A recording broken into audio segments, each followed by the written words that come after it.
Start. उपाध्यक्ष महोदय, तब उन लोगों को कुछ आशा हुई कि हम लोग भी उसी तरह चल सकते हैं जिस तरह से पहले चल रहे थे।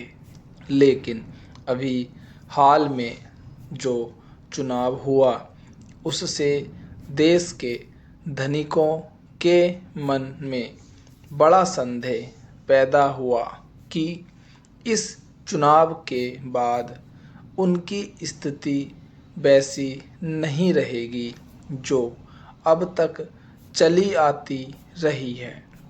गरीबों और अमीरों के बीच में अब तक जो बहुत बड़ा अंतर चला आ रहा था उसको अब तेजी से दूर करने का प्रयत्न किया जाएगा। श्रीमान, मैं आपका बहुत ही आभारी हूँ कि जो आपने सदन में चालू वर्ष के बजट पर अपने विचार प्रकट करने का अवसर दिया है। मैं इस बजट का समर्थन करना चाहता हूँ। श्रीमान, मैं सबसे पहले अपने दल के नेता प्रधानमंत्री को इस बात के लिए बधाई देना चाहता हूँ कि उनके नेतृत्व में देश में कांग्रेस दल को स्पष्ट बहुमत मिला और इसके फलस्वरूप यहाँ पर केंद्र में एक ऐसी सरकार का गठन हुआ जो कि देश में वास्तव में समाजवाद लाना चाहती है।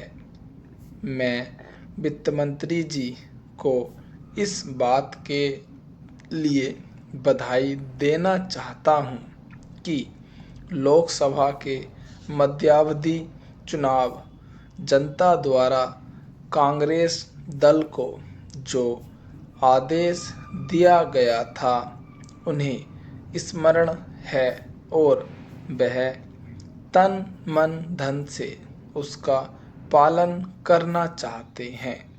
वह आदेश था देश में सामाजिक और आर्थिक विषमता दूर करने का, देश से गरीबी, बेकारी और बेरोजगारी को हटाने का और देश के जो पिछड़े हुए हिस्से हैं उनका पूरा विकास करने का, साथ ही साथ इस बात का भी आदेश था कि देश के अंदर इस प्रकार की सामाजिक और आर्थिक व्यवस्था पैदा की जाए जिसके अंतर्गत जनता शोषण से मुक्त हो सके।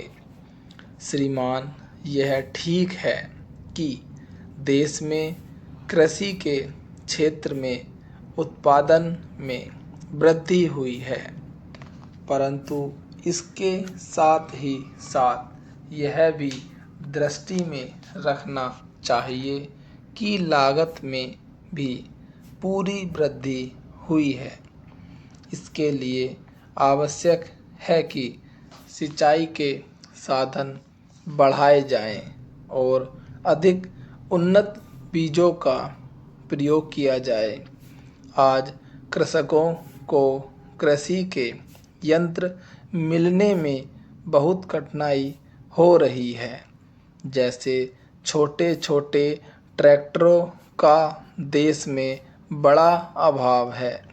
उनके बनाने के लिए शीघ्र नए कारखाने खोले जाएं, जिससे कृषकों को जल्द से जल्द ट्रैक्टर मिल सकें। देश तभी प्रगति करेगा, हमारा ऐसा विश्वास है। स्टॉप।